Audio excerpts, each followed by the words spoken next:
Hi, this is Matt from tracymac.co.uk, and here we have the Panasonic DMC-L10 or the Lumix L10. This is the new digital SLR camera from Panasonic. We first mentioned this camera back in September last year when we first saw it at the Panasonic press event and the press launch. So inside we have operating instruction manual, which is just a pretty standard black and white manual. We have registration card and warranty and so on. Inside we have a charger, we have a mains cable, we have a neck strap for the camera itself,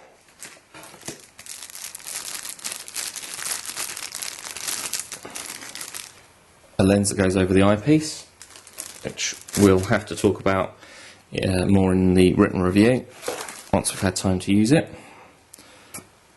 A USB cable and a proprietary USB connector on the other end. I know I've mentioned this before in previous reviews and unboxes, but I really dislike these proprietary style connectors. It's always a pain when you lose them, and also you have to keep it with the camera whenever you hope to use it. Anyway, moving on, we have a composite video cable so that you can connect the camera up and play your images back through a TV or video source. And finally on this side we have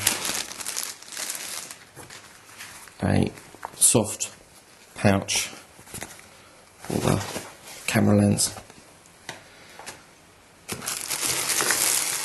Here we have the lens itself.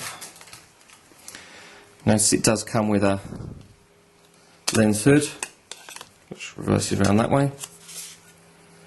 It's nice to see that included. The lens that comes in the kit is a 14 to 50mm zoom lens, zoom control here. That's actually quite a nice smooth zoom control, I have to say. It's also got a manual focus ring, but as you'd expect it is an autofocus lens, and also includes built-in image stabilizer. That image stabilizer effectively counters any camera movement for an exposure that's slightly longer than optimum, which normally gives you the ability of having a shutter speed that's a couple of stops longer than you'd like. So I'll put that to one side, pull the camera itself out, move that to one side. Okay, so the camera is a fairly compact digital SLR. We have a controller on the top for the different program menus for the setup of the exposure controls, from automatic, aperture priority, shutter priority, manual, and so on. There's also control here, which is number of shots we take. It's either single shot mode, continuous, one there that I actually don't recognise, which we'll have to get again mentioned in the full review, and also a timer mode so that you can run around and take a photograph of yourself. Just on off button just here. You have controls here for autofocus, manual focus, and so on. There's also a live view, which we're seeing sort of a bit more and more on digital SLR cameras, where it effectively locks the mirror into position so that the image is displayed on the LCD.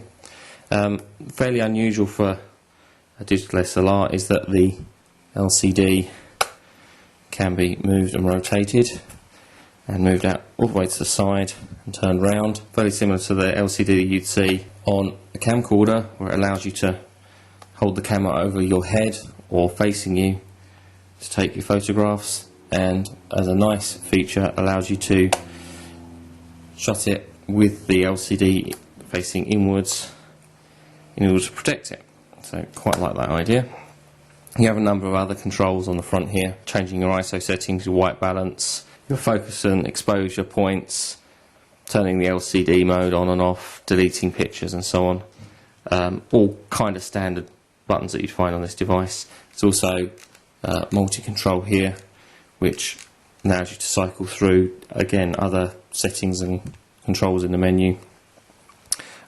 Towards the front you have obviously your button for shutter release to take your pictures. There's also another multi-control that rotates there. Again, exact function depends on where you are in the menu system and is probably customizable anyway. On the side you have a slot for the connectors that we mentioned for your digital video and also for your USB connection. And there's also a socket there for an external remote control, so you can do external shutter release. And here we have a socket for SD, and that's where you put your memory card. As I say, it's stored on an SD card, so it's SDHC compatible too, so you can install large capacity memory cards. We're going up to 32 gig now. On the bottom is where we install our battery, and that pops in there. Fairly simple stuff. The lens just pops on the front, as with any other digital SLR camera, and that gives us our overall setup like that, and pretty standard. I have to say, weight wise it's quite light and compact for a digital SLR. If I bring in comparison Canon D400, it's, as you can see, very similar design. And in comparison to the D40, it's again a little smaller, as you'd expect, but the D40 is aimed at the upper end, semi-pro. Okay, finally, let's just mention on the camera there is obviously a hot shoe. There is also a built-in flash which sits quite high up on the front, which helps to reduce the possibility of red eye when taking portraits. Talk about the specification. It is a 10 megapixel camera with a 4:3 aspect ratio for shooting. ISO sensitivity ranges from the automatic setting mode right through 100 to 1600 ISO. As I mentioned, it has built-in image stabilization functionality and the live view through the LCD screen on the back, which is a 2.5 inch LCD. Has a built-in digital zoom. Again, not a fan of digital zoom, but it's there should you choose to use it. It's a 2 or 4 times digital zoom. So all that really remains is for me to go offline now and start shooting with the camera, take some sample shots, and to write up the review to give you a comparison between this and other digital SLR cameras that we have. The review will be online pretty soon.